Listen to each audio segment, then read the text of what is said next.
When it comes to motorcycling, Filipinos have bragging rights, wearing their favorite jacket, gloves, and helmet, and riding their motorcycles of different sizes, colors, and styles. More than 3,000 motorcycle enthusiasts gather in Coronadal City.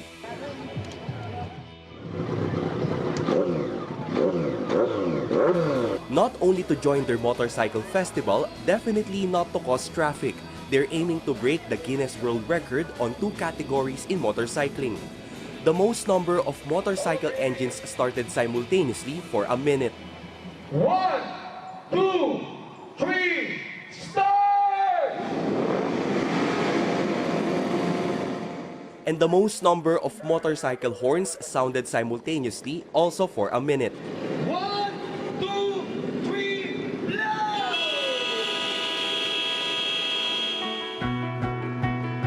By their number, the group already breaks the world record of 1,400 participants. The Philippines holds the current record set in the Mall of Asia 3 years ago. The Coronadal City government's attempt at a Guinness record is not a walk in the park. It paid ₱1 million for the registration alone, and Guinness officials are counting each and every participant. But the gathering has a deeper reason more than just global fame. Maliban dito, meron tayong mga seminar na ginawa bago ng Guinness kasi yun ang ating punto na kailangan road safety ang mangyayari sa lahat ng motorista. This includes proper maintenance of motorcycles, including the use of the right gasoline. Participants come from different parts of the country, just like Australian biker Brad, who is from Southern Leyte. I'm glad that we broke the record. Beautiful town.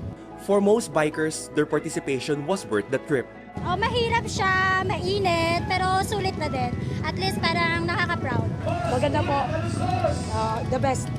The city government is just awaiting official confirmation of the Guinness World Records.